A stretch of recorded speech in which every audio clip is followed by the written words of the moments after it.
How to pay escrow shortage. U.S. Bank.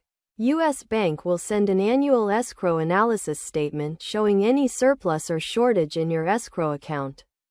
Review this statement for details.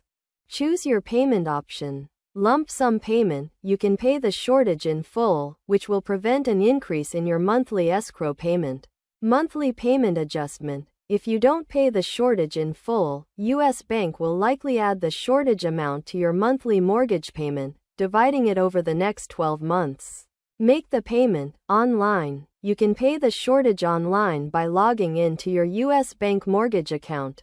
By phone, call U.S. Bank Mortgage Customer Service for assistance.